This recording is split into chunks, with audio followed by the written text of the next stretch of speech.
Hello, स्वागत है आप सभी का आपके अपने यूट्यूब चैनल 360 अकेडमी में। मैं हूं आदर्श कुमार। शुरू करता हूं आज की क्लास सीटेट के प्रैक्टिस सेटों के साथ में। और सभी लोग आ जाइए भाई, सभी को शेयर कर दीजिए, लाइक कर दीजिए और सबको बता दीजिए कि हाँ क्लास शुरू हो गई है। तो क्लास स्टार्ट हो चुकी है, सभी लोग को जोड़ दीजिए। आइए सब लोग और चल करके पढ़ते हैं। और सभी को good morning all of you, good morning. चलिए, तो हम लोग अगर बात करें तो भाई देखो, सीटेट का इस समय चल रहा है प्रैक्टिस सेट हम लोगों का, है ना। और सीटेट के प्रैक्टिस सेट में हम लोग दो चीज़ कवर कर रहे हैं। पहली चीज़ है बड़ा सब्जेक्ट, एक है मैथ और दूसरा है हमारा ईवीएस, है ना। ईवीएस कवर कर रहे हैं। इसके हम लोग दो सेट कर चुके हैं। ये सेट आपका कौन सा है? ये तीसरा सेट है, ठीक। ये तीसरा सेट है। अभी तीसरे सेट में हम लोग मैथ भी कर चुके हैं। तीसरे सेट की क्या करनी? ईवीएस करनी है, ठीक है। तो आज ईवीएस है। अगली बार जब आएगा आपका तो कौन सा आएगा? आपका सेट नंबर 4 आएगा। क्लियर है भाई? चलिए, तो शिक्षण विधियां जो हैं, मैथ की पिछली बार शिक्षण विधियां छोड़ दी थी और जो उससे पहले जब मैथ कराई थी तो उसमें शिक्षण विधियां इंक्लूड कर दी थी। तो आपको बताना था शिक्षण विधियां ऐड करें या ना करें, इंक्लूड करें या ना करें। फिलहाल आपका कोई जवाब ही आया नहीं है मुझे। चलिए आगे बढ़ते हैं सवालों की तरफ। लेकिन एनवायरनमेंट की शिक्षण विधि हम लेंगे, लेकिन थोड़ा सा डाइल्यूट तरीके से, ठीक है। उन पर ज़्यादा जोर और दबाव देना काम नहीं है। आप पढ़ते रहना उन चीज़ों को, क्योंकि पढ़ने वाली चीज़ें है ना। चलिए बढ़े हुए सवाल की तरफ। चलो आ गए सब लोग, चलो जल्दी सब लोग आ जाइए और थम्स अप करके बता दीजिए कि हाँ क्लास शुरू करें। तक मार्कर वगैरह देख लें। चलिए स्टार्ट करें। तो आपका 61 सवाल नंबर कहा है, इसमें ऑप्शन बताइए जल्दी सा कौन सा है। पढ़ लीजिए, सवाल हम पढ़ रहे हैं आपके लिए। सवाल में कहा है निम्नलिखित कौन सा कथन आकलन प्रक्रियाओं के बारे में सबसे कम उपयुक्त है? सबसे कम उपयुक्त है। तो सबसे कम उपयुक्त अगर बात की गई है तो ऑप्शन 4 दिए हैं। बच्चों को निजी विवरण और वैयक्तिक पृष्ठपोषण मतलब फीडबैक, पृष्ठपोषण देना वांछनीय अभ्यास है। वांछनीय शब्द आपको समझ आ रहा है? वांछनीय आपने कभी उसमें वर्ड में ध्यान दिया होगा, जब आरती होती है गणेश जी की या विष्णु जी की, उसमें कहते हैं ना कि मन वांछित फल पावें। तो मन वांछित, वहाँ से आप देखो क्या निकल रहा है? वांछित। वांछित का मतलब क्या है? प्राप्त होना, ठीक। वांछित मन मुताबिक या उसके मुताबिक, ठीक। तो वांछित के बाद इसमें कह दी है इन्होंने, दूसरा ऑप्शन कहा है सीखने के संकेतों एवं उप संकेतों की सूची बनाना, रिपोर्टिंग को अधिक विस्तृत करना। तो अधिक विस्तृत करना, इस पर हम ज़्यादा बहस नहीं कर सकते, इस पर जाना नहीं मुझे। ऑप्शन सी ठीक, अच्छे और बहुत अच्छे जैसे टिप्पणियाँ के सीखने के बारे में एक समझ प्रदान करती हैं। ऑप्शन डी बच्चों के पोर्टफोलियो में केवल एक सबसे बेहतर कार्य न होकर सभी तरह के कार्य होने चाहिए। तो इसमें ऑप्शन जो है बच्चों को निजी विवरण एवं वैयक्तिक पृष्ठपोषण फीडबैक देना एक वांछनीय अभ्यास है। पहला ऑप्शन आपका सही हो गया। देखो इस पर ज़्यादा हम डीप में जाना नहीं चाहते हैं, ठीक, क्योंकि आज हम लोग उठाने वाले ईवीएस, तो प्योर ईवीएस की बात करेंगे। काफ़ी सारी ईवीएस में चीज़ें हैं, इसीलिए इस पर ज़्यादा हम डिस्कस करने वाले नहीं हैं, वरना कर चुके हैं, काफ़ी क्लासों में हो चुकी है डिस्कस। क्लियर है भाई? चलिए अगला दिया है, दिए गए प्रश्नों को ध्यान से पढ़िए। पहला प्रश्न बताया है, क्या आपने घर या स्कूल के आसपास जानवर देखे हैं? बताओ भाई, देखे हैं? जिनके छोटे बच्चे हैं, मतलब जैसे गाय का बच्चा क्या होता है? बछड़ा। भैंस का पुत्र क्या होता है ना? क्या होता है? भैंसा नहीं, क्या बोलते हैं उसको? पड़वड़वा बोलते हैं, जो भी है, ठीक। अगला, अपनी नोटबुक में उन्हें नाम लिखिए। चलो लिखो। तो नाम लिख गया। इस प्रश्न के माध्यम से किस प्रक्रमण कौशल का आकलन किया जाता है? मतलब कौन सा कौशल निकल के आता सामने? पहला वर्गीकरण एवं चर्चा। तो चर्चा का यहाँ पर कोई मतलब है नहीं, ठीक। परिकल्पना एवं प्रयोग, कल्पना कौन से कर रहे हो भाई इसमें? तो कोई कल्पना नहीं है। न्याय के लिए सरोकारना, ऑप्शन डी अवलोकन एवं रिकॉर्डिंग। हाँ, एक अवलोकन आपने पता किया, रिकॉर्डिंग मोबाइल की रिकॉर्डिंग नहीं है, उसके अनुसार एक डाटा कलेक्ट करना, ये रिकॉर्डिंग है। रिकॉर्ड समझते हो ना? रिकॉर्ड किया जाता है चीज़ों को, कहते हैं ये सब डाटा रिकॉर्ड हो रहा है आपका। तो रिकॉर्ड का मतलब दर्ज हो रहा है, दर्ज करना, ठीक, नोटबुक में अपनी दर्ज करना। तो ऑप्शन आपका डी इज राइट आंसर। 63, तो पर्यावरण अध्ययन की अंतः विषयी प्रकृति पर्यावरण मुद्दों को द्वारा संबोधित करती है। तो इसमें कुछ क्वेश्चन इस प्रकार से कह रहा है, पर्यावरण के अध्ययन, जो इन्वायरमेंट है इसके अध्ययन में विषय की कनेक्टिविटी, कितने विषय कनेक्टिविटी होनी चाहिए, कौन कौन से विषय इसके अंतर्गत आपके आते हैं, ये कौन कौन से विषय इसमें अपनी रोल निभाते हैं। चलिए, पहला विज्ञान, सामाजिक विज्ञान की विषय वस्तु पद्धति के प्रयोग, सही है फिलहाल, लेकिन और देखते हैं हमें क्या निकालना है, बेस्ट ऑप्शन। दूसरा, सामाजिक विज्ञान और पर्यावरण शिक्षा की विषय वस्तु की पद्धति का प्रयोग। तो सामाजिक विज्ञान और पर्यावरण शिक्षा ये दो हो गए। चलिए और देखते हैं विज्ञान की विषय वस्तु पद्धति के प्रयोग। तो विज्ञान का भी इसमें रोल होता है ना। तो आप देखते हो विज्ञान के साइंस की काफ़ी सारी चीज़ इसमें जुड़ जाती हैं ईवीएस में। अगली चीज़ बताई है विज्ञान, सामाजिक विज्ञान और पर्यावरण शिक्षा की विषय वस्तु और पद्धति के प्रयोग। ये बात सही है, मतलब इसमें आपका साइंस भी होता है, आपका इन्वायरमेंट भी होता है और आपका एसएसटी भी होता है, मतलब कि सोशल स्टडी भी होता है। ठीक है, तो ये सारी चीज़ें मिलकर पर्यावरण को जन्म देती हैं। ये सारी चीज़ें मिलकर के पर्यावरण के अंदर कनेक्टिविटी बनती है। ठीक, अगर पर्यावरण आप पढ़ रहे हो तो आपको साइंस में भी थोड़ी सी जानकारी होनी चाहिए, थोड़ी सामाजिक विज्ञान में जानकारी होनी चाहिए, थोड़ी आपको विज्ञान में भी जानकारी होनी चाहिए। तो क्या बात क्लियर हो गई है? चलिए आगे बढ़े भाई। 64 नंबर में कहा है कक्षा 5 के शिक्षक एक सवाल देते हैं। भाई क्या सवाल देते हैं, पढ़ो। पेड़ों के 5 लाभ बताओ। तो कितने लाभ बताने हैं? केवल 5। दूसरा, जबकि दूसरा शिक्षक क्या कहता है, निम्न सवाल देता है, क्या होगा धरती पर कोई पेड़ ना हो। अब धरती पर कोई पेड़ ना हो तो क्या हो सकता है, क्या क्या कितना हो सकता है, समझ पा रहे हो? मतलब आंसर अगर आप लिखने लगो तो कापियाँ भर जाएंगी आपकी। अब देखो उसमें क्या कहा है। पहला ऑप्शन दिया है, पहला जो है बद्ध अंत वाला अभिसारी और दूसरा है मुक्त अंत वाला अपसारी। ये अभिसारी, ये अपसारी, बद्ध अंत वाला का मतलब है, इसका भाई मतलब है बद्ध अंत। तो बद्ध अंत या अभिसारी, बद्ध अंत। तो बद्ध अंत और अभिसारी ये दूसरे एक दूसरे के विपरीत हैं। बद्ध अंत का मतलब जिसका अंत बंधा हुआ है, समझना, जिसका अंत लिमिटेशन हो, बाउंडेशन हो, बाउंडेड हो, सीमित हो। और अभिसारी का मतलब होता है जिसका उत्तर या अंत बहुत दूर तक हो, मतलब बहुत सारा एक्सप्लेनेशन हो। तो ये एक दूसरे से पहली बात रिलेशन ही नहीं रखते। तो पहला चीज़ यही गलत हो गया, बद्ध अंत। और मुक्त अंत का मतलब ये होता है, दूसरी चीज़ में दी है मुक्त अंत। तो भैया मुक्त अंत का मतलब ये होता है जिसका अंत क्या हो, मुक्त, अंत से जो मुक्त हो। मतलब जैसे पेड़ों के 5 लाभ, तो पहला है बद्ध अंत, पेड़ों के 5 लाभ, ये हो गया बद्ध अंत, 5 लाभ लिख दिए मैंने। फिर दूसरा बताया है क्या है, पेड़ अगर ना हो तो क्या क्या हो सकती है, ऑक्सीजन कमी होगी, जानवर नहीं होंगे, आपका जीवन नहीं होगा, बहुत सारा इसमें लिख सकते हो। तो अंत क्या है, मुक्त है। तो ये होगा अभिसारी और ये होता है अपसारी। अपसारी, तो अभिसारी और अपसारी की आप कल्पना समझ गए। अपसारी आप लगी रहे, देखो अपसारी छोटा, अभिसार, अभिसारी है ना, तो अभिसार। क्लियर है भाई? तो अभिसारी, ये रहा अभिसारी। चलो, तो इसमें ऑप्शन कौन सा हो जाएगा? ऑप्शन आपका डी हो जाएगा। मुक्त अंत वाला अपसारी है और बद्ध अंत वाला अपसारी और मुक्त अंत वाला अभिसारी। ऑप्शन नंबर डी कौन सा है आपका? देख लो, डी है जो आपका सही है। क्लियर है? बढ़े आगे। चलो 65 नंबर। तो 65 नंबर में कहा है कक्षा 1 में पर्यावरण अध्ययन में शिक्षार्थियों के आकलन के बारे में निम्नलिखित कौन सा कथन सत्य है। तो कौन सा कथन सत्य है? पहली चीज़ देखो, पहली चीज़ ये बताई है सर ने, क्या बताया है भाई कि मौखिक परीक्षाएं, क्योंकि हो सकता है कि बच्चे लिखने में सक्षम ना हो। सही बात है, मौखिक परीक्षाएं होनी चाहिए। कक्षा 1 का बालक है, उससे जनरली पूछो भाई कि नीम का पेड़ कैसा होता है, नीम का पेड़ कहाँ कहाँ होता है, आम का पेड़ होता है, या जो फर्को पेड़ जो होते हैं कितने प्रकार के होते हैं, मतलब कई सारी चीज़ें पूछ सकते हो। तना क्या होता है ना, पत्ते क्या होते हैं, ये सारी चीज़ें बच्चों से पूछ सकते हो मौखिक रूप से। अगर आप पूछो पेड़ के वर्गीकरण कीजिए तो बच्चा लिख पाएगा कक्षा 1 का? नहीं लिख पाएगा ना।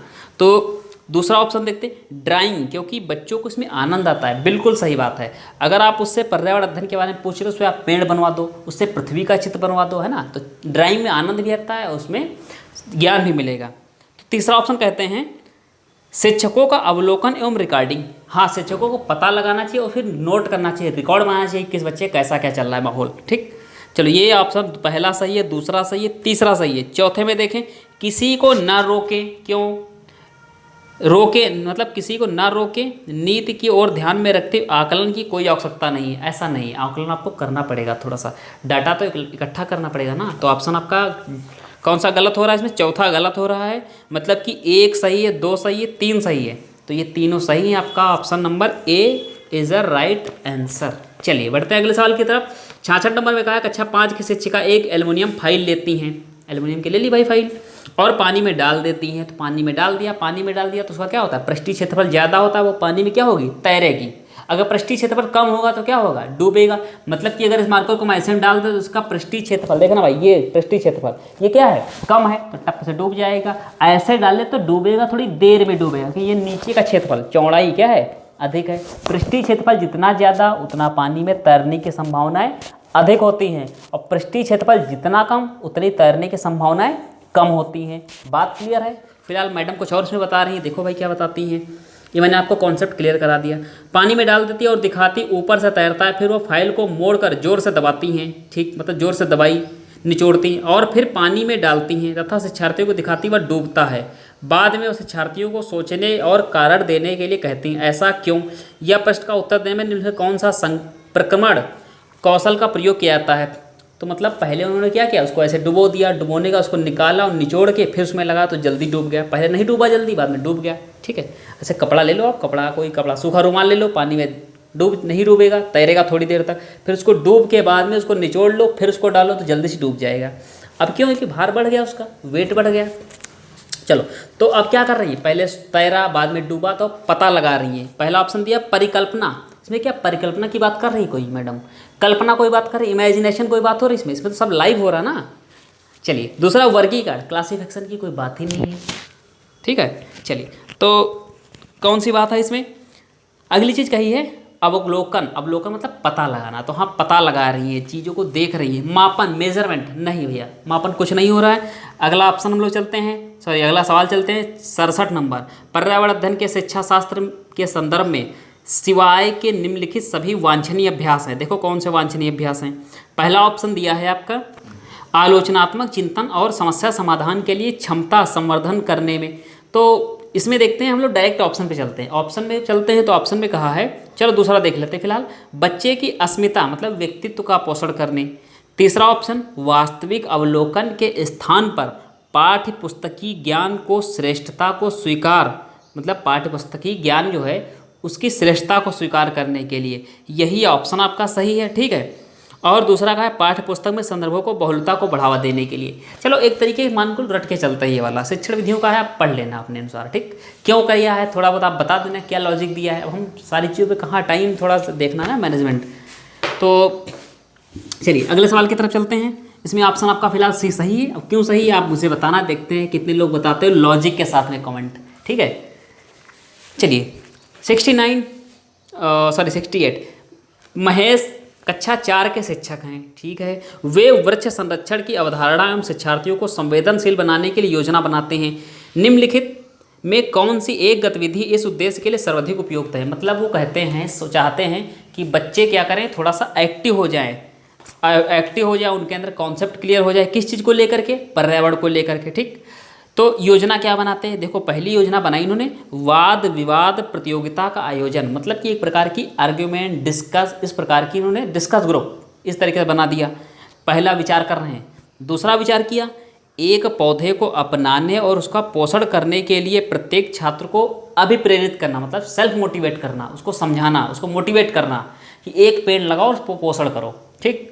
दूसरा क्या है, पोस्टर प्रतियोगिता में हिस्सा लेने के लिए शिक्षार्थियों को प्रोत्साहित करना, मतलब पोस्टर लगाओ, एक वृक्ष 100 वृक्ष, क्या बोलते हैं उसको, एक वृक्ष 10 पुत्र समान, ऐसे प्रकार के वृक्षारोपण करो वन महान, जो भी है आप, ठीक।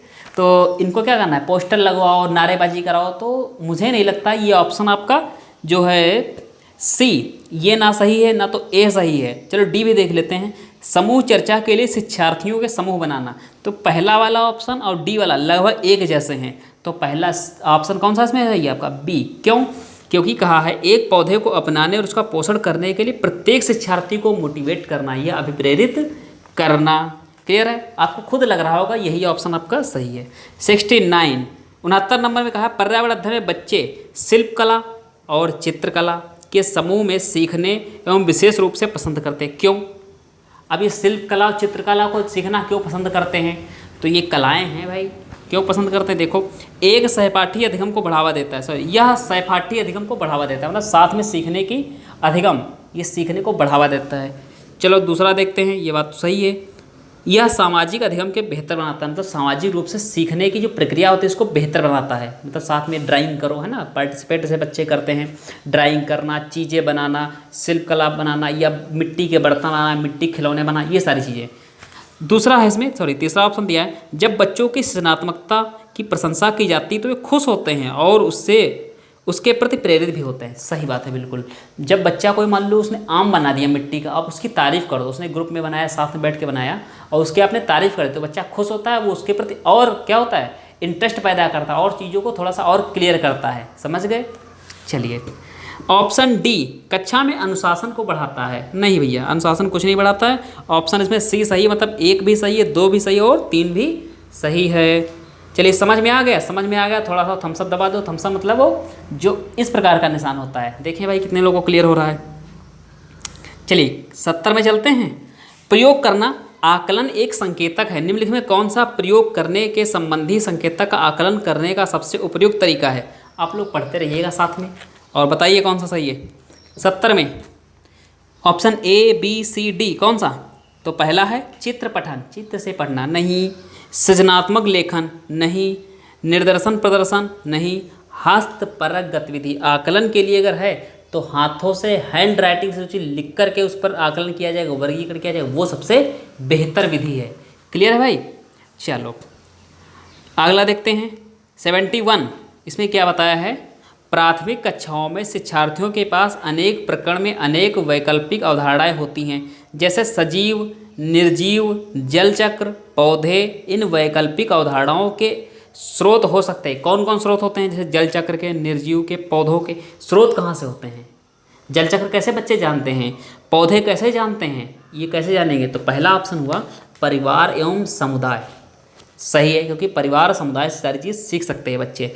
दूसरा है पाठ्य पुस्तक एवं अनेक पुस्तकें। हाँ, ये बात भी सही है, बच्चे पढ़ेंगे तो जानेंगे तब तो कि जो पृथ्वी के फेफड़े किसको कहते हैं, है ना, किसको कहते हैं आप बताओ कमेंट में जल्दी से। दूसरा है शिक्षक, बिल्कुल शिक्षक से हम ही बताएंगे आपको किसको कहते हैं, ठीक। तीसरा है, तीसरा हो गया। चौथा कहानियाँ एवं कविताओं, इसके माध्यम से बच्चे सीखते हैं, पर्यावरण चीज़ों पे सारी चीज़ सीखते हैं। फिलहाल कहानियाँ कविताएं तो बहुत कुछ सिखाती हैं। तो ऑप्शन आपका मेरे अनुसार बी है। ए पहला भी, दूसरा भी, तीसरा भी और चौथा भी आपका सही है, ठीक है। चलो अगला देखते हैं। कांच के जार, अच्छा किसको कहते हैं ये नहीं बताया।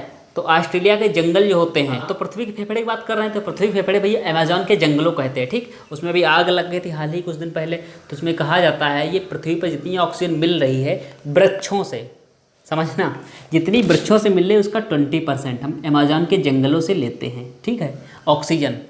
और ये मतलब मैंने जो बताई 20%, ये नहीं आप जितनी ऑक्सीजन ले रही, समझना बात को, ये जितनी ऑक्सीजन ले उतना नहीं, जो केवल किससे मिल रही है, वृक्षों से या वन से, है ना, जो जंगलों से मिल रही है, ठीक। और ये बड़ा स्रोत भी है किस चीज़ को, मतलब सोखते हैं या कार्बन सिंक होते हैं, CO2 को ऑब्जर्व करते हैं, खींचते हैं, मतलब इसका ग्रहण करते हैं, ठीक। तो वैसे अगर सबसे बड़ा अगर बताएं कार्बन सिंक कौन होता है, तो सबसे बड़ा कार्बन सिंक आपके महासागर होते हैं। कौन है भाई? महासागर। क्यों?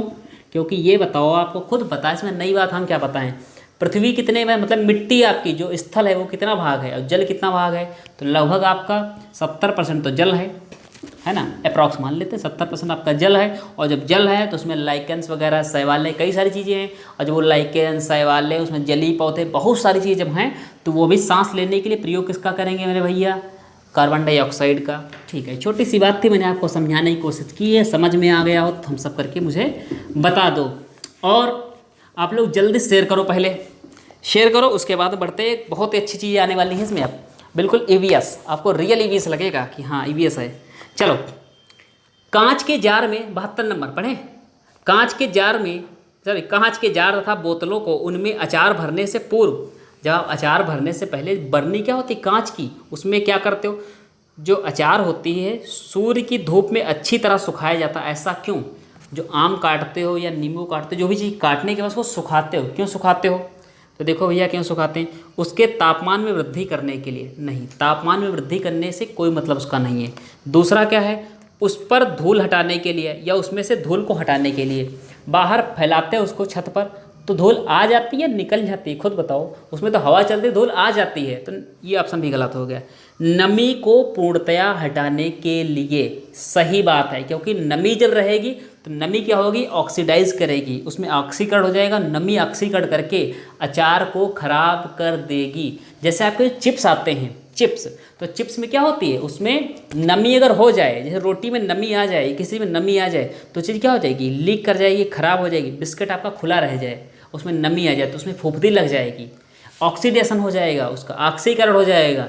इसलिए चिप्स के पैकेट होते हैं उसमें कौन सी गैस भर देते हैं, उसमें नाइट्रोजन भर देते हैं, ठीक। तो ये नमी नहीं रहेगी, ना ऑक्सीडेशन होगा, ऑक्सीडेशन तो होगा ऑक्सीजन होगी तब ऑक्सीडेशन होगा, मतलब कि ऑक्सीकरण कब होगा, जब भैया ऑक्सीजन गैस होगी।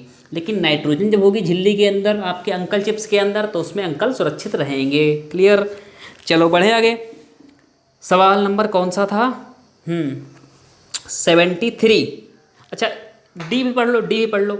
अचार को स्वादिष्ट बनाने के लिए, मतलब अचार को स्वादिष्ट बनाने के लिए धूप में डालना, तो ऐसा क्यों ना करो, उसको साल भर डालो धूप के लिए, बिल्कुल इतनी बड़ी रह जाए, इतना बड़ा आम इतनी बड़ी रह जाए तब खाओ, ऐसा कुछ नहीं, उससे कोई मतलब नहीं है। तो पहला सी ऑप्शन आपका सही है। चलो 73 बढ़ते हैं। रेनू की दादी रेनू की दादी उसे एक सूखा कुआं दिखाते हुए यह बताती हैं, 15 से 20 साल पहले कुएं में पानी था, लेकिन अब यह पूर्णतया सूख गया है। कुएं में पानी सूखने का क्या कारण हो सकता है, बताओ भाई क्या कारण हो सकता है। अगर पानी था, पानी क्यों सूखा, तो कुआं था। देखो भाई क्या हो सकता है, पहला ऑप्शन में बताया है, पहला क्या हो सकता है, अंदाज़ा लगाओ, तुक्का लगाओ। पहला है पेड़ों, कुएं तथा उनके आसपास के स्थान की मिट्टी अब सीमेंट से ढक दिया है, मतलब कि कुआं आपका भर चुका है, या आसपास जो चीज़ें कूड़ा करकट थी उसमें लोग डालते गए धीमे धीमे कुआं पट गया, ठीक।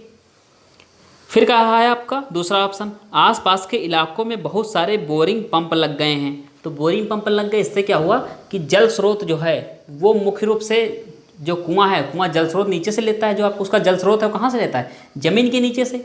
और नीचे से ज़मीन से ले रहे हैं, मान लो यहाँ पर आपका कुआं है, और मान लो इमेजिन कर लेते हैं, मान लो 100 लीटर पानी लेता है, ठीक, ये खींच रहा है। अब आपने यहाँ पर एक नल लगा दिया, ठीक, एक यहाँ पर आपने नल लगा दिया, इसके साइड में एक यहाँ पर लगा दिया, कई सारे नल लगा दिए आपने, कई सारे नल। जब कई सारे नल हो गए तब क्या हो जाएगा, नल लगने से, चलो अब बन गया नल, ठीक। मन में कह रहे हो गए नल बन रहे हैं आपके, चलो अब ठीक है, चलो नल हो गए। तो जब कई सारे नल लग गए तो पानी ये नल भी खींचेगा, ये नल भी, ये नल भी, ये नल भी, नल जब खींच रहे हैं तो इसमें से पानी क्या हो जाएगा, ख़त्म हो जाएगा। जब पानी ख़त्म हो जाएगा तो कुआं आपका सूख जाएगा। क्लियर हो गई। तो पहला ऑप्शन भी क्या है, सही हो सकता है, दूसरा भी सही हो सकता है, तीसरा आपका क्या पढ़ लें, प्रत्येक व्यक्ति के घर में अब नल होने के कारण कोई भी कुएं का प्रयोग नहीं करता। अरे प्रयोग नहीं करेंगे तो सूख थोड़ा ना जाएगा, ठीक। तो ऐसा कुछ नहीं, फिलहाल नल लग गया तो पानी यानी क्या हो गया, आसपास का बोरिंग नल के कारण सूख गया पानी, ठीक, खत्म हो गया। चलो तो पहला दूसरा सही है और ऑप्शन 3 आपका गलत है, मतलब option A is the right answer, जिसमें लिखा 1 और 2। आगे बढ़ें। बहुत बढ़िया सवाल है आपका 74। बगुला भैंस पर बैठता है क्योंकि, तो बगुला भैंस पर क्यों बैठता है, तो भैया होते जीवों के बीच कुछ संबंध, इसको समझ लो पहले, और कॉपी अगर हाथ में हो तो लिख भी लो। जीवों के बीच संबंध होते हैं, 2 प्रकार के संबंध होते हैं, एक तो होते हैं सकारात्मक और फिर होते हैं आपके निगेटिव, मतलब कि नकारात्मक। एक होते हैं पॉजिटिव, एक होते हैं नकारात्मक। सकारात्मक संबंध जो होते हैं उसमें बोलता है आपको सहजीविता, सहजीविता। इसका साइन अगर देखें तो ये होता है प्लस और प्लस का साइन, क्योंकि एक जीव दूसरे जीव पर डिपेंड है, मतलब कि इनका ऐसा प्रेम है जैसे पति पत्नी, ठीक, एक दूसरे पर डिपेंड, एक दूसरे पर निर्भर, एक खत्म तो दूसरा खत्म। फिलहाल एग्जाम्पल शायद गलत तो नहीं दे दिया, चलो कोई बात नहीं। चलिए जैसे अगर हम बात करें तो बगुला जब बैठता है भैंस के ऊपर तो भैंस के कीड़े जो होते हैं, कीड़े होते जूं होते उनको निकालता है, मतलब कि भैंस को क्या हो रहा है, लाभ हो रहा है, और बगुला उन जीवों को क्या कर रहा है, खा रहा है। तो बगुला भैंस के कीड़े निकालना मतलब भैंस को भी लाभ, और वो कीड़े खा रहा है तो भैंस से बगुले को भी लाभ, तो दोनों को क्या हुआ भाई, लाभ हुआ, दोनों को लाभ हुआ, तो दोनों क्या हो रहे हैं, ठीक ठाक जीवित है। दूसरा ऐसे आता है लाइकेन्स, शैवाल, शैवालों में क्या होती हैं, लाइकेन, लाइकेन, लाइकेन तो लाइकेन में होते हैं शैवाल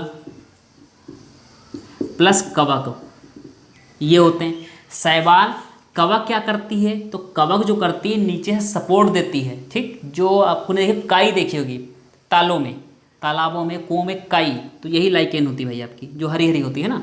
तो उसमें कवक क्या करती है, कवक सपोर्ट देती है नीचे से, मजबूती देती है। और शैवाल क्या करती है, भोजन बनाती है। मतलब कि ये भूमिका निभाता है किसकी, पति की, और ये भूमिका निभाती है किसकी, पत्नी की, ठीक। ये खाना बना रही है तो इनका पेट भर रहा है, अब ये सपोर्ट दे रहे हैं, जल दे रहे हैं, सारी चीज़ दे रहे हैं, तो इनका भी काम चल रहा है। तो ये संबंध कैसा हुआ, सहजीविता का संबंध। दूसरा होता है आपका सहोकारिता, इसमें भी देखो क्या है, सहोकारिता। सहोकारिता, अब राइटिंग में ध्यान मत देना। सहोकारिता, प्लस और जीरो का संबंध। प्लस और जीरो का मतलब एक को तो लाभ है लेकिन दूसरे को कुछ नहीं। फॉर एग्जाम्पल, क्योंकि हम तो पढ़ा रहे हैं, आपको तो डेफिनेटली लाभ होगा ही होगा, ठीक। तो जैसे अगर आपके समाज में बताएं तो आपके बहुत सारे लोग होते हैं जो होते हैं हितैषी, जिनको बोलते हैं शुभचिंतक। तो आप वो क्या करते हैं, आपके लिए कुछ ना कुछ बताया, जैसे आपके माता पिता, तो वो क्या करते हैं, तो वो आपके लाभ देते हैं। आप अगर उनसे जुड़े हो, कनेक्ट हो, ठीक, तो आपको क्या होगा, लाभ होगा। आप अगर बहुत सारे जैसे टीचर से आप ऑनलाइन पढ़ रहे हो तो वहाँ पर आप क्या कर रहे हो, कुछ दे तो रहे नहीं, कुछ भाई मतलब आप कुछ दे रहे हो क्या, भला कुछ नहीं दे रहे हो। केवल अगर आप लाइक सब्सक्राइब शेयर कर देते तो उसको संतुष्टि मिल जाती है, ठीक। आपको क्या हो रहा है, आपको तो लाभ हो रहा है लेकिन उस व्यक्ति को कुछ नहीं हो रहा है, ठीक। तो ऐसे लोग जैसे आपके मोटिवेटर होते हैं, जो आपको समझाते हैं, जो आपको कैरियर बनाने की सलाह देते हैं, जो आपको हमेशा कदम कदम पर आपको उत्साहित करते हैं, एनर्जेटिक बनाते हैं, तो वो आपके लिए कौन से होते हैं, उनका संबंध आपके बीच में कैसा होता है, सहोकारिता का संबंध, साइन प्लस और जीरो का। फॉर एग्जाम्पल हम बात कर दें ई कोलाई, ठीक, ई कोलाई। तो ई कोलाई जो होती है आपकी, ये आपके शरीर में जाती है और जा करके, ये विशेष प्रकार की बैक्टीरिया होती है, ये विटामिन का संश्लेषण करती है। विटामिन का संश्लेषण करती है, अगर ये ना जाती है आपकी बॉडी में तो आपको क्या, मतलब इसका क्या जीवन नहीं बचता, तब भी ये जीवित रहती, लेकिन इसके जाने से आपकी बॉडी को फ़ायदा हुआ और इसको ना तो नुकसान हुआ ना तो फायदा हुआ। तो ये संबंध भैया कैसा होगा, सहोकारिता का संबंध।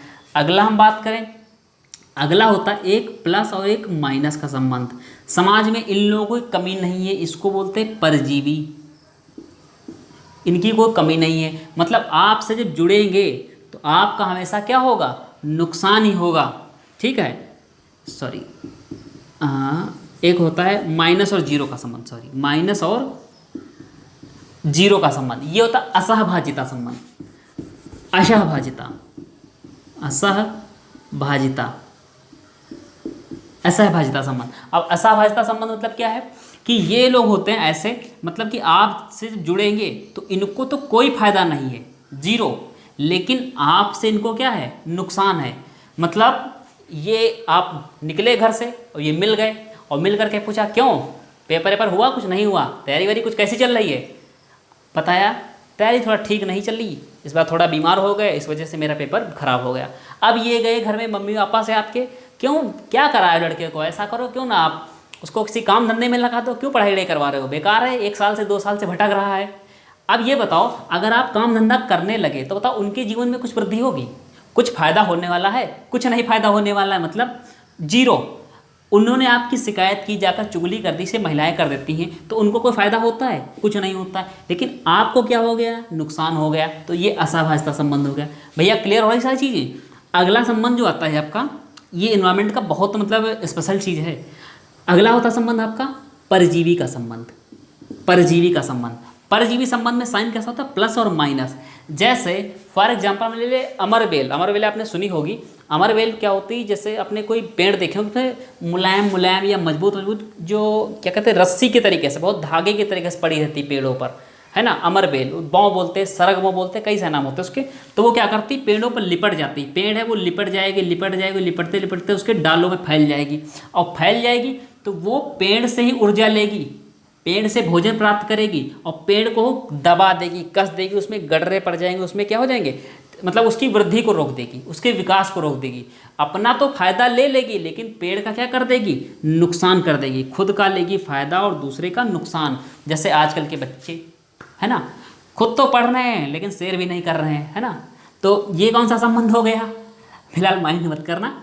चलिए, तो कौन सा संबंध है आपका, ये हो गया आपका परजीवी का संबंध। मच्छर, मच्छर आपने क्या किया, आपने अपना आरबीसी खिला दिया, चलो कोई बात नहीं, आप भी जियो थोड़ा सा, ठीक, आपने उसका जीवन दान दिया, उसने क्या कर दिया, आपको मलेरिया दे दिया, है ना। तो ये सारी चीज़ें क्या हो रही, समझ पा रहे हो आप, क्लियर कर पा रहे हो।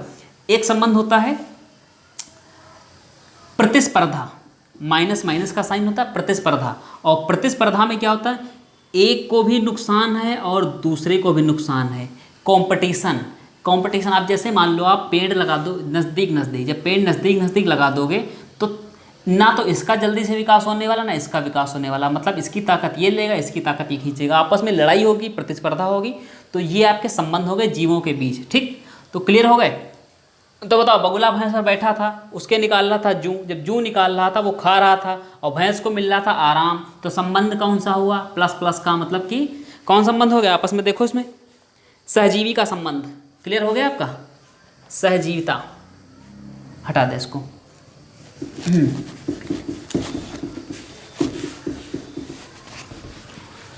अब क्या है, इसमें इन्वायरमेंट में शिक्षण विधियाँ अधिक है, वरना इन्वायरमेंट प्योर तो कुछ अलग ही होती है।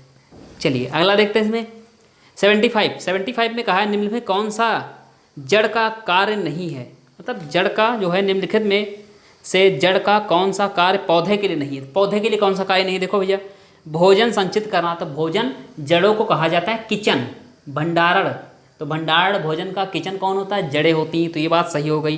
ह्यूमस उपलब्ध कराना, ह्यूमस मिलती है मिट्टी से, ठीक, तो ये तो बिल्कुल नहीं है, ठीक, मिट्टी से प्रदान हो जाते हैं ह्यूमस। ह्यूमस में आपके कुछ तत्व होते हैं, नाइट्रोजन, पोटेशियम, फास्फेट, ये सारी चीज़ें होते हैं, ठीक, तो उसे ह्यूमस बोलते हैं। अगला है पौधे को सहारा देना, तो हाँ जड़ सहारा देती है पौधे को, क्लियर है। डी ऑप्शन, जल तथा खनिजों का अवशोषण करना, मतलब जल तथा खनिज का अवशोषण, जल क्या करती है, नीचे से जड़ें जो हैं वो जल लेती हैं, धीमे धीमे धीमे धीमे ऊपर पहुँच जाती हैं, ठीक। ये अब खनिज, यहाँ से सोडियम ले लिया, नाइट्रोजन मतलब नाइट्रेट ले लिया, पोटेशियम ले लिया, ये सारी चीज़ें कहाँ पहुँचा रही है, ऊपर पहुँचा रही है। और कहाँ ऊपर काम चल रहा है खाना बनने का, किसमें, पत्तियों में, किसकी सहायता से, तो यहाँ पर हो रही प्रकाश संश्लेषण। प्रकाश संश्लेषण में क्या होता है, क्लोरोफिल होती है ना, क्लोरोफिल होती है, और कौन होता है, सूर्य की ऊर्जा होती है, सूर्य प्रकाश होता है ना, सूर्य प्रकाश होता है। कैसे बनती है, तो देख लो कैसे बनती है, ये बनती है 6CO2 + 12H2O, है ना। इसको थोड़ा सा हटा दें, प्रकाश नजर से बता दें भाई जल्दी से आपको, 6CO2 + 12H2O गिव्स आउट, यहाँ पर कौन दिया है, तो यहाँ पर होता है सूर्य प्रकाश, कौन है, सूर्य है, मतलब सूर्य का प्रकाश है, और साथ साथ में कौन होता है, क्लोरोफिल होता है। क्लोरोफिल 2 प्रकार की होती है, बाद में बताएंगे क्या बनता है, C6H12O6, और क्या बनता है, तो 6 ऑक्सीजन और आपका 6 लीटर पानी, ऐसा समझ लो, 6 लीटर ऑक्सीजन दिया, 12 लीटर पानी दिया, क्या बना आपका, कार्बोहाइड्रेट बन गया, इसी को बोलते हो आप स्टार्च बोलते हो, ठीक। यही आपका क्या है, कार्बोहाइड्रेट का एक रूप है, ठीक। ये आपकी 6 लीटर बन गई ऑक्सीजन और 6 लीटर पानी, ठीक। तो ये बन गया आपका प्रकाश संश्लेषण की आपकी जो हो गई रिएक्शन होगी। हटा दे इसको, चलो हटा दे इसको भाई, आगे बढ़ते हैं सवाल की तरफ। आगे क्या दिया है, इसको हटा दे, क्या हो रहा है, तो ऑप्शन आपका कौन सा हो गया, गलत, इसमें गलत कहा है, मतलब नहीं है, तो ऑप्शन आपका बी गलत हो गया, ठीक, बाकी सारे सही इसमें हैं। फिर है 76 नंबर, कर्णम मल्लेश्वरी के विषय में नीचे दिए गए कथनों पर विचार कीजिए। तो कर्णम मल्लेश्वरी जो है अंतर्राष्ट्रीय प्रसिद्ध हैं, एक प्रकार की भारोत्तोलक, भार उठाने वाली वो हैं, एथलीट हैं, ठीक। इनका जन्म जो हुआ था 1 जून 1975 को हुआ था, और ये आंध्र प्रदेश की रहने वाली थी, आंध्र प्रदेश में हुआ था। चलिए इनके बारे में इतना काफ़ी। अब इन्होंने कहा है कि विचार कीजिए, देखिए पहला, अंतर्राष्ट्रीय ख्याति प्राप्त करने वाली, मतलब प्रसिद्ध जो हैं भारोत्तोलक, वेट लिफ्टर, वजन उठाने वाली, तो सही है, वह कर्नाटक की थी, नहीं भैया आंध्र प्रदेश की थी, मैंने बता दिया है, 1 जून 1975 में उनका जन्म हुआ था। फिर कहा है वह अपने नाम बहुत से रिकॉर्ड बनाए, वह 130 किलोग्राम का भार उठा सकती, नहीं ऐसा नहीं कुछ था। जब वह 12 वर्ष की थी तभी इसे वह भार उठाने के अभ्यास करने लगी थी। तो हाँ, इसमें कौन सा ऑप्शन है, पहला सही है, चौथा सही है, option number D is the right answer. ये करंट का था तो आप देख लेना, अब जो करंट के पूछे हैं थोड़ा सा इन पर डिस्कस कर लेना है, एथलीट वगैरह पूछे जाते हैं, ठीक। इस बार कोरोना के चक्कर में एथलीट वगैरह कुछ पीछे रह गए, पुराने ही पूछे जाएंगे, जो भी पूछे जाएंगे। चलो अगला देखो भाई, बोले 77 77 नंबर, सीढ़ीदार कुआं अथवा बावली, उसको बावली बोलते हैं। सीढ़ीदार कुआं होता है ना भाई, आपने देखा होगा मूवियों में, तो सीढ़ी तरीके उतरते हुए जाते थे, ऐसे ऐसे ऐसे उतरते जाते थे, ठीक। तो बावली या बावड़ी संबंधित निम्नलिखित से कुछ कथन दिए गए हैं। कौन कौन से कथन दिए गए? वे जल भंडारण संरक्षण की पारंपरिक व्यवस्था है। सही बात है, मतलब जल भंडार से आपने सुना होगा अन्नागार वगैरह, वो तो सिंधु घाटी सभ्यता से, उसमें स्नानागार स्नानागार होते थे ना, तो उसमें उतरते हुए जाते थे नीचे। तो लेकिन कुआं जब बना लो ऐसे, तो वो भी नीचे, उसमें जल संरक्षण के लिए होता था, पारंपरिक व्यवस्था होती थी। सामुदायिक स्रोत के रूप में उनका प्रयोग होता था। सही बात है। उनका निर्माण मुख्यतः वर्षा रहित राज्यों में होता था, जहाँ पर वर्षा नहीं होती है, राजस्थान वगैरह में। समझ पा रहे हो भाई? तो चौथा ऑप्शन, उनमें कहा उसमें केवल संदूषित जल होता था। ऐसा नहीं, उसमें दूषित भी हो सकता है और शुद्ध भी हो सकता है, ठीक। तो ऑप्शन नंबर डी गलत है, मतलब सही कौन से है? पहला, दूसरा, तीसरा, और इसमें विकल्प कौन सा दिखा रहा है? बी। ये कन्फ्यूज करता है आपको, ध्यान रखना, कन्फ्यूज ये करेगा। ऑप्शन इसमें बी होगा, यहाँ पर लगाओ सी होगा, ठीक, थोड़ा सा ध्यान दे लेना। ऑप्शन देखते हैं, सॉरी 78 देखते हैं। 78 में कहा है वर्ली एक पारंपरिक कला है का प्रकार है। वर्ली नामक स्थान किस राज्य में है? तो वर्ली भैया एक जनजाति भी है, और इस जनजाति के नाम पर एक होती है वहीं की चित्रकला, ठीक। तो ये चित्रकला होती है वर्ली। अब ये कहाँ होती है? तो ये मुंबई के पास रहती है जनजाति, और वहाँ मुंबई कहाँ पड़ता है आपका? तो पड़ता है महाराष्ट्र में, और महाराष्ट्र की राजधानी है क्या है? मुंबई है, ठीक। और ये जनजाति कौन है? तो वर्ली जनजाति है, ठीक। और वर्ली जनजाति के नाम पर ही कौन सी? वर्ली चित्रकला है, वर्ली चित्रकला है। क्लियर भैया? तो वर्ली चित्रकला हो गई, ठीक। तो इतना आपके लिए पर्याप्त है। अगर थोड़ा सा और इसमें बात करें तो ये पश्चिम भारत की सबसे बड़ी जनजाति है, सबसे बड़ी जनजाति है, ठीक है। तो पश्चिम भारत की सबसे बड़ी जनजाति कौन? वर्ली। चलिए 79 की तरफ बढ़ें। तो इसमें क्लियर हो गया, इसमें कुछ बताना था नहीं खास। महाराष्ट्र के पास है, मुंबई में रहती है, वर्ली के नाम से जानी जाती है। वर्ली चित्रात्मक मतलब चित्रकला होती इनकी है, जो शैली होती है, जो या कह सकते हैं जो चित्रकला इनकी है, वर्ली के नाम पर प्रसिद्ध है। पश्चिम भारत की जो है ये सबसे बड़ी जनजाति है। चलो आगे देखते हैं, कौन सा? 79 तमिलनाडु के निकटवर्ती समीपवर्ती राज्य, मतलब तमिलनाडु के नज़दीक कौन कौन से हैं? तो तमिलनाडु के आपको पता है केरल, कर्नाटक, आंध्र प्रदेश से तीनों है। पिछले क्लास में कराया भी था आपको, ठीक। चलो तमिलनाडु की राजधानी पता कौन सी है आपकी? कौन सी है? तमिलनाडु की राजधानी है चेन्नई। केरल, कर्नाटक, आंध्र प्रदेश, सही बात है। फिर कहा है बी ऑप्शन केरल, गुजरात, तो गुजरात बहुत दूर है, गुजरात नहीं। आंध्र प्रदेश, गोवा, गोवा बहुत दूर निकल गया। अगर देखो इस प्रकार से थोड़ा सा देखो, तो यहाँ पर है आपका गुजरात, ठीक, यहाँ पर ही है केरल वगैरह, ठीक। तो यहाँ पर गुजरात हो गया, यहाँ पर आपका गोवा वगैरह हो गया, ठीक। तो यहाँ पर समीपवर्ती नहीं है। दूसरा कहा है गोवा, कर्नाटक, गोवा आ गया, तो गोवा जिसमें जिसमें वो गलत। तो पहला तो सही है, दूसरा क्यों गलत हुआ है? गुजरात है, तो यहाँ पर ये आ गया, गलत हो गया। तीसरा क्यों गलत? तीसरे में गोवा आ गया। चौथा क्यों गलत? चौथे में गोवा आ गया, ठीक ठीक, समझ गए। तो समीपवर्ती निकटवर्ती राज्य कौन कौन से हो गए? तो पहला ऑप्शन हो गया, ठीक। चलो 80 बढ़िया सवाल है, पढ़ना इसको, पढ़ो और आंसर दो मुझे। गिद्ध के ऐसी आँखें और गिद्ध के ऐसे कान भी गिद्ध के ही सही होते हैं। चलो देखो भाई, निम्नलिखित में किसके सुनने की शक्ति इतनी तीक्ष्ण होती है कि वायु के पत्तों के हिलने की ध्वनि, मतलब पत्तियां जो 20 डेसिबल, समझना 20 डेसिबल के हिसाब से हिलती हैं, हिलने की ध्वनि और घास पर किसी जानवर के चलने की ध्वनि का अंतर कर सकता है। कौन कर सकता है? बाघ, तो बाघ नहीं कर सकता है। गिद्ध ही कर सकता है। गिद्ध की देखने की क्षमता और गिद्ध की सुनने की क्षमता बहुत तीव्र होती है। कहते हैं ना गिद्ध की जैसी आँखें, तो गिद्ध आँखें भी तेज होती हैं और गिद्ध के कान भी तेज होते हैं। अब एक चीज़ ध्यान रखना, आपको बता भी दें, कान का और आँख का जो वायर होता है मस्तिष्क से, ये दोनों एक ही होता है, एक ही जगह पर होता है, ठीक। आँख और कान का जो मतलब कि कनेक्शन होता है वो एक ही जगह पर होता है मस्तिष्क में, दोनों वायर जाकर एक ही जगह पर मिलते हैं, ठीक। चलो हटा दे इसको। और सुनने की बात करें तो सुनने में होता है, एक चीज़ देख लेना, सुनने की जो तरंगे होती हैं ये कितने प्रकार की होती है, तो यही बता दें आपको चलते चलते। तो पहली होती है अश्रवित तरंग, अश्रव्य तरंग। दूसरी होती है श्रव्य तरंग, ठीक। तीसरी होती है पराश्रव्य तरंग, पराश्रव्य तरंग। तो अश्रव्य तरंग का मतलब जो आपकी फ्रिक्वेंसी होती है, फ्रिक्वेंसी ये कितनी होती है, तो ये होती है 0 से 20 हर्ट्ज। फ्रिक्वेंसी नापी जाती है किसमें, हर्ट्ज में, तरंग दैर्ध्य। इसकी तरंग दैर्ध्य कितनी होती है, जो सुन नहीं सकते, मानव इनको सुन नहीं सकता है, इनको सुना नहीं जा सकता कि कहाँ से, 0 से 20 तक।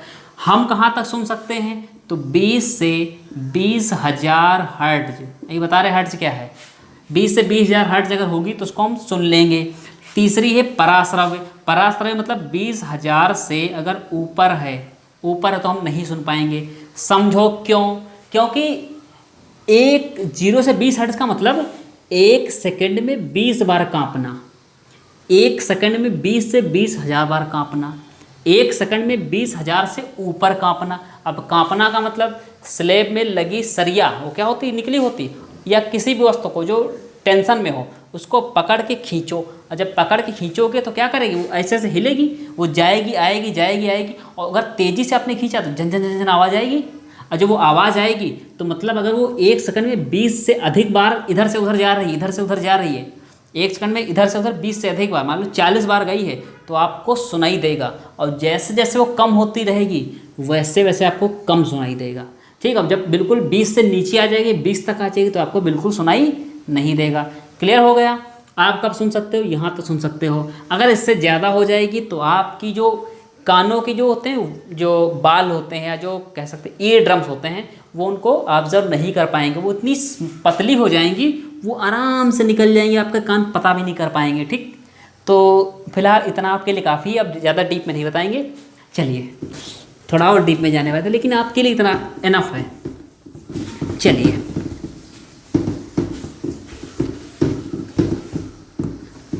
अब आगे सवाल अगर देखते हैं तो आगे सवाल में क्या लिखा है। आगे सवाल में कहा है 81, जब कोई व्यक्ति, हाँ 81 सही है, 81 जब कोई व्यक्ति ट्रेन द्वारा अहमदाबाद से केरल की यात्रा करता है। अहमदाबाद भैया कहाँ है, तो अहमदाबाद है गुजरात में, ठीक। और उसको कहा जाता है भारत का मैनचेस्टर। मैनचेस्टर का मतलब होता है, क्योंकि जो आपका इंग्लैंड में है, इंग्लैंड में मैनचेस्टर एक शहर है, वहाँ पर सूती उद्योग का बहुत बड़ा एक हब है, समझना। और सूती उद्योग का और कहाँ पर है उत्पादन, या हब कहाँ पर है, तो गुजरात के अहमदाबाद सिटी में है, इसीलिए मैनचेस्टर कहा जाता है, भारत का मैनचेस्टर अहमदाबाद को, ठीक। और गुजरात की राजधानी क्या है, तो गुजरात की राजधानी अहमदाबाद बिल्कुल मत लगाना, कौन है, गांधीनगर है, ठीक। तो गुजरात की जब बात आए तो गांधी जी को याद रखना, ठीक। और गुजरात के काफ़ी लोग हैं। चलिए क्या बात कर रहे हैं इसमें, तो इसमें बता रहे हैं आपको, हाँ जब अहमदाबाद से केरल की यात्रा की जाए, तो भैया केरल की यात्रा अगर की जाए तो सॉरी ऐसे बना रहे हैं आपका उदाहरण के रूप में थोड़ा सा, तो यहाँ पर आपका गुजरात, ठीक है, यहाँ पर कौन है, गुजरात, तो यहाँ पर लगभग आपका है केरल, ठीक। तो ये हो गया केरल। फिर क्या बताया है आपको, तो इसमें कहा है ये हो गया गुजरात की केरल। अब बात करते हैं, इसमें कहा है जब आप चलते हो केरल से अहमदाबाद की, अहमदाबाद से केरल मतलब यहाँ से आपको कहाँ जाना है, यहाँ से आपको यहाँ तक लगभग पहुँचना है। जब यहाँ से यहाँ तक पहुँचना है, देखो क्या क्या आपको पार करना पड़ेगा, कौन कौन से सुरंगें या पहाड़ी। तो देखो पहला दिया है विंध्याचल। विंध्याचल जो है, तो विंध्याचल आपकी पड़ती है इस प्रकार की, मतलब कि कहाँ पर, यूपी में और मध्य प्रदेश के बीच में आपकी स्थित है विंध्याचल की पर्वत श्रेणी, ठीक है। दूसरी है बहुत ही प्राचीन श्रेणी, कौन सी, ऑप्शन बी अरावली। अरावली की श्रेणियाँ, अरावली की श्रेणियाँ जो है ये कहाँ पड़ती हैं, ये राजस्थान में पड़ती हैं। तो राजस्थान तो निकल गया ऊपर के क्षेत्र में, ठीक है। यहाँ पर आप क्या, ये आपका हो गया एमपी वगैरह का क्षेत्र, ठीक। यहाँ पर आपका यूपी का क्षेत्र, ठीक। तो यहाँ पर कोई मतलब नहीं है। तीसरा ऑप्शन दिया है पश्चिमी घाट। तो आपको पता है भैया, ऊपर होता है उत्तर, नीचे है दक्षिण, इधर है पूर्व, इधर है पश्चिम, ठीक। ये पश्चिम, तो पश्चिम क्षेत्र तो वही वैसे ही हो गया, तो अभी उम्मीद है, ठीक। फिलहाल आंसर यही सही है। चौथा ही पढ़ लिया जाए, है ना, तो चौथा पढ़ लिया पूर्वी घाट। ये पूर्वी घाट, अब बताओ जाना हमको इधर है, तो आप कोई अंधा भी होगा तो कौन सा लगाएगा, वो पश्चिमी घाट लगाएगा, ठीक। पश्चिमी घाट, और पश्चिमी घाट महाराष्ट्र केरल इधर ही पड़ता है का पश्चिमी घाट। सबसे ज़्यादा जैव विविधता कहाँ होती है, पश्चिमी घाट में, ठीक। बायोडाइवर्सिटी हॉट स्पॉट सब कहाँ पर है, पश्चिमी घाट में। क्लियर है? जो अभी आपका केरल का जो हुआ था हादसा, वो भी कहाँ हुआ था?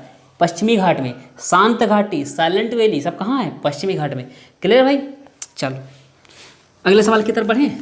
अगले सवाल में कहा है आपका 82, 82। तो 82 में क्या कहा है? समझ आ रहा है सारी चीज़ें? चलो समझ आ रहा है तो बताते चलना भाई, कमेंट सबके देख रहे हैं। 82 में क्या है? 82 पृथ्वी गोल है, वास्तव में पृथ्वी पर ऊपर नीचे कुछ होता है, सॉरी कुछ नहीं होता है, केवल सापेक्ष होता है। हम भारत के लोग के सापेक्ष उल्टे हो सकते हैं। कौन से लोग हो सकते हैं? तो ऑप्शन दिया अलास्का, लीबिया, अल्जीरिया, अर्जेंटीना। तो जो आपकी ग्लोब है, मतलब कि जो आपकी पृथ्वी है, ठीक, तो अगर भारत के लोग इधर हैं, ये हैं भारत के लोग, ठीक, भारत के लोग, हम भारत के लोग यहाँ पर रह रहे हैं, ठीक।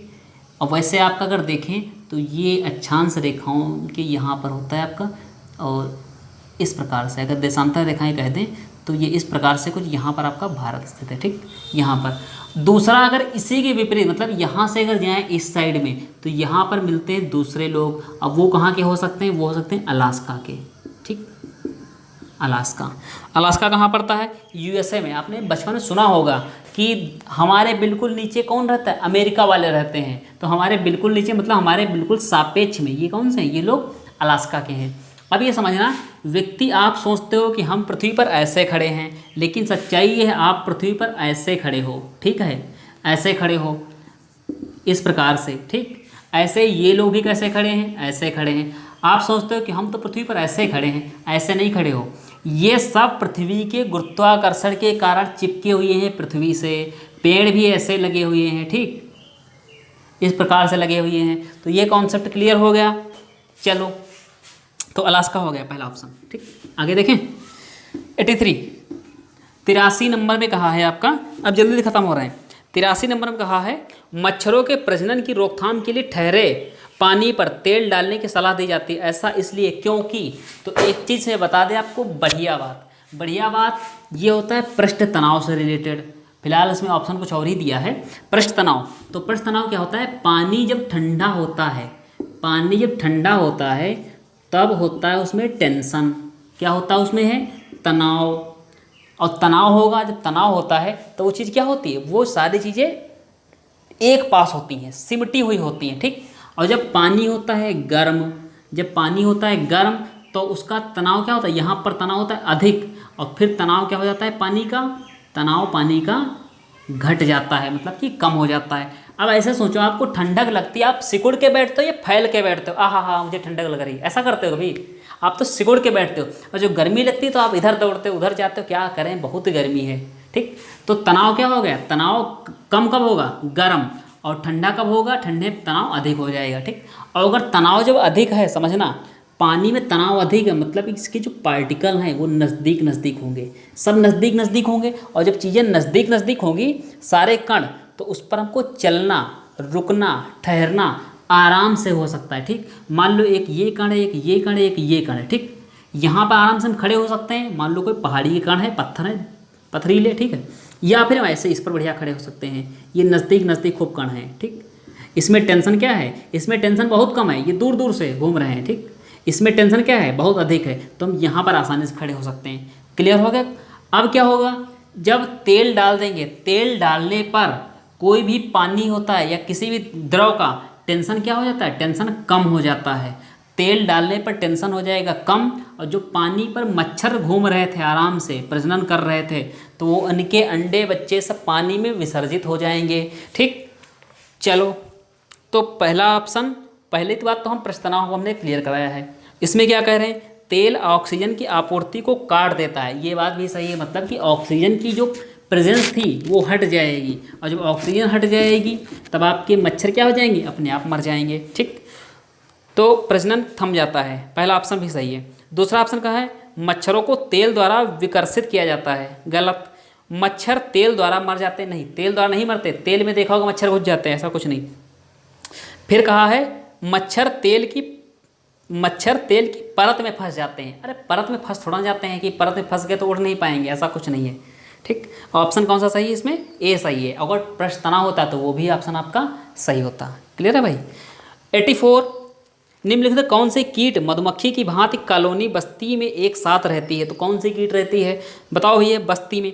बर्रैया रहती, ततैया जिसको बोलते हो, तो एक साथ रहती झुंड में। एक को छेड़ो, देखो एक को मारोगे 100 तुम पर आक्रमण करेंगी। चींटियाँ एक जगह खड़े हो जाओ 200 चींटी एक साथ चढ़ जाएंगी, पता नहीं चलेगा। ठीक। दीमक, दीमक भी एक साथ रहती हैं। जो मकड़ी होती है ये अकेले अकेले रहती है, तन्हा तन्हा जीते थे। ठीक। अगला 85, चलो शेयर कर दो, अब लास्ट वाला है बिल्कुल, जल्दी जल्दी ख़त्म करें इसको।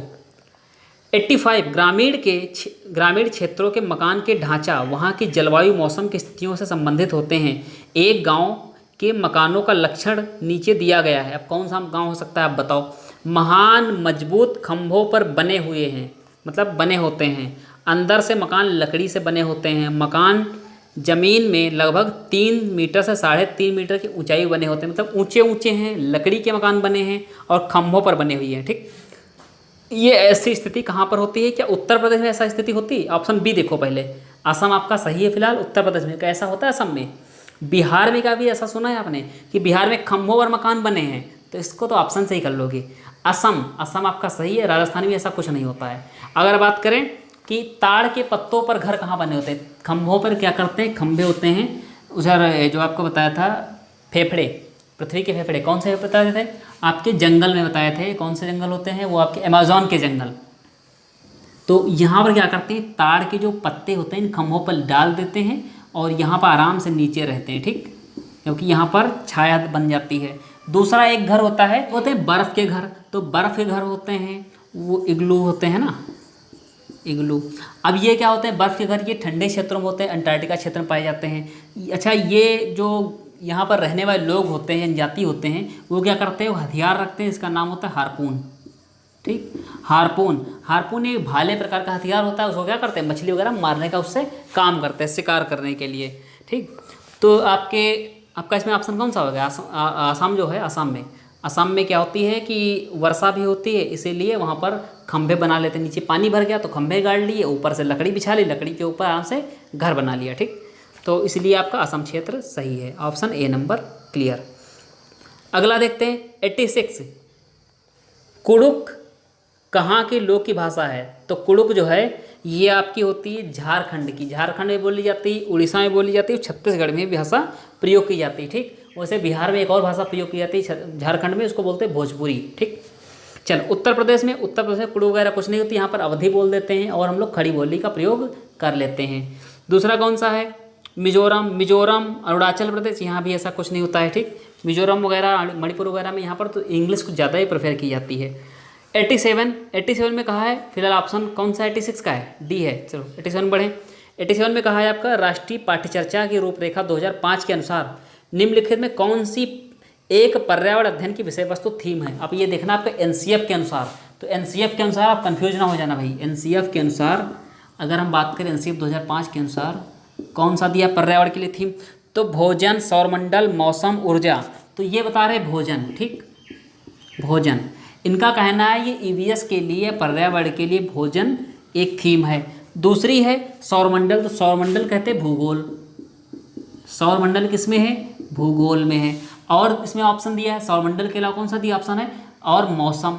तो मौसम तो आपको पता है कि इसमें क्लाइमेटोलॉजी आती है, किसमें? भूगोल संबंधित है। फिर आपको एनर्जी, ऊर्जा।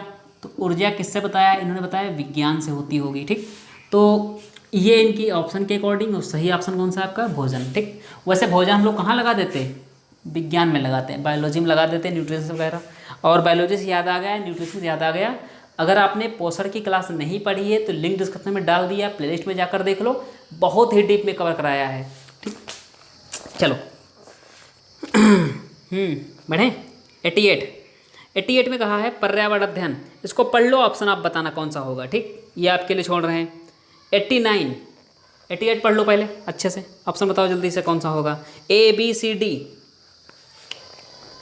चलो 89 में कहा है प्राथमिक कक्षाओं में पर्यावरण अध्ययन को सिखाने में कहानी एक महत्वपूर्ण पहलू है। पर्यावरण अध्ययन के कक्ष में कहानी सुनाने के लिए निम्नलिखित में कौन सा सबसे कम उपयुक्त कारण है? तो उसके आंसर आ गए 88 के। तो 89 में कहा है पहला ऑप्शन कहानियों में व्यक्तियों के अनुभव शामिल होते हैं। सही बात, अनुभव तो शामिल ही होते हैं। दूसरी चीज़ कही है ऑप्शन बी, सबसे कम उपयुक्त ढूंढना है, सबसे कम जो उपयुक्त हो उसको। दूसरा कहा है कहानियाँ अनेक विषयों को छूती हैं। हाँ बिल्कुल सही बात है, कई सारे विषय में टच हो जाती हैं कहानियाँ। सी ऑप्शन, कक्षा प्रबंधन में मतलब क्लास मैनेजमेंट में हेल्पफुल होती हैं, कक्षा प्रबंधन में सहायता करती हैं। कहानी सुनाए लोगों, बच्चे शोर मचा रहे शांत हो जाते हैं, ठीक, यही प्रबंधन है। लास्ट ऑप्शन है डी, कहानियाँ पर्यावरण अध्ययन अवधारणाओं से संबंध जोड़ने के लिए संदर्भ उपलब्ध कराती हैं। सही है, लेकिन इतना भी सही नहीं जितना कि सारे ऑप्शन हैं। तो सारे ऑप्शन ज़्यादा सही है, ये वाला थोड़ा सा कम सही है, तो ऑप्शन इज अ डी। 90 में देखते हैं लास्ट ऑप्शन, मतलब लास्ट क्वेश्चन। 90 में कहा है पर्यावरण अध्ययन पाठ्य पुस्तक की विषय वस्तु में, इसके आगे कुछ दिए हुए हैं 1 2 3 4 करके। तो परिभाषाओं और व्याख्यानों को दूर रखा जाना चाहिए, रटकर सीखने को हतोत्साहित, मतलब कि रटकर सीखना इसको हम लोग क्या करें, डिमोटिवेट कर दें, ये ना करना चाहिए। फिर कहा है तीसरा ऑप्शन में बच्चे को प्रश्न करने और खोजने का मौका मिलना चाहिए। सबसे सही तो यही लग रहा है। चौथा ऑप्शन, बच्चे को केवल लिखित जानकारी देनी चाहिए। तो लिखित जानकारी देनी चाहिए, ये गलत है, क्योंकि केवल लगा दिया है, केवल शब्द ही थोड़ा सा अलग हो जाएगा। पहला ऑप्शन क्यों गलत हो गया, परिभाषाओं और व्याख्यानों को दूर रखा जाना चाहिए। आप दूर रखोगे परिभाषाओं को, एक्सप्लेनेशन को, थोड़ा सा काम क्या हो जाएगा, कठिन हो जाएगा।